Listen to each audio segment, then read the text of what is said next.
All right, so beginning, we'll call this the first lesson. Combat whip is intended for multiple ranges, of course, from you can't touch me to really close to full grappling. We're going to start with the full distance, and of course one of the fun things to do with the whip is crack it. So the cracking is accomplished by basically forcing the whip into a circle and running that circle all the way down to the end with enough force that the cracker part snaps closed, and that's when we break the sound barrier. So to accomplish that, I can't just, as a lot of people do, whip it up and down. When you first hand a whip to somebody, the first thing that they like to do is just do this.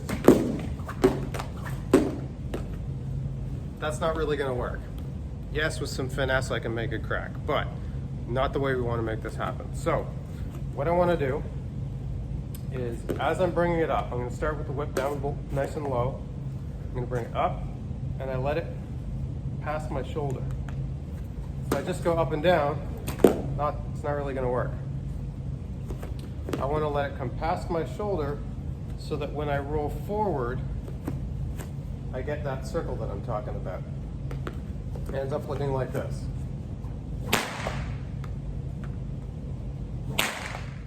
Try and slow it down as much as I can, where I don't get a crack. All right, from the front,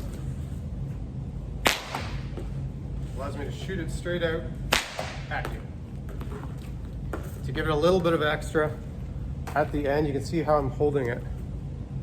And I've got my finger here. I'm giving it a little flick at the very end. So it comes around, I'm giving it a little. See if I can do that for you.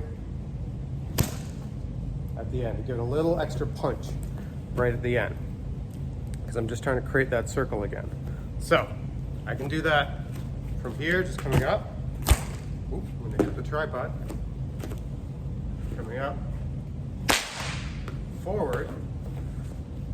Also known as the cattleman's crack. Or I can do what's called an overhead crack. So I'm basically just creating that circle over my head and then coming back again. So I actually take my hand this way and then back again. So just like sideways where I come up and down, this one, if I were to do it facing here, it's coming here and here. Ends up looking like this.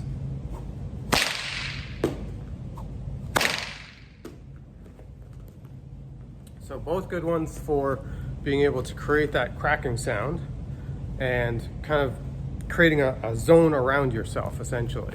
So if it's just casually on the ground and someone's coming forward towards me, I can flick that up at their face, and then I can turn that into the first crack that I showed you and get both of them at it. So I bring it up, bring it down. If I want to create a circle around me, I do the overhand. Allows me to create that circle around me and then accentuate it with that snap.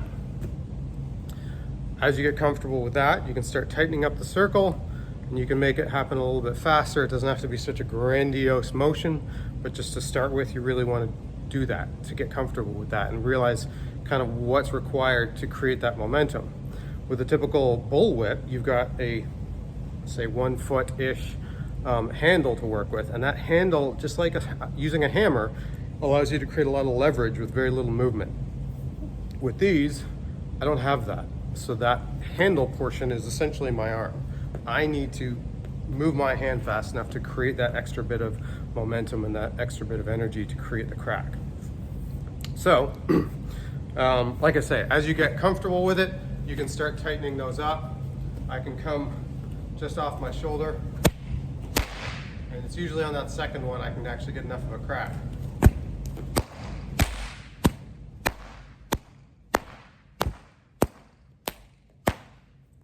So, with a bit of practice, you can figure out how to roll your wrist and really get it to bundle up and create that snap.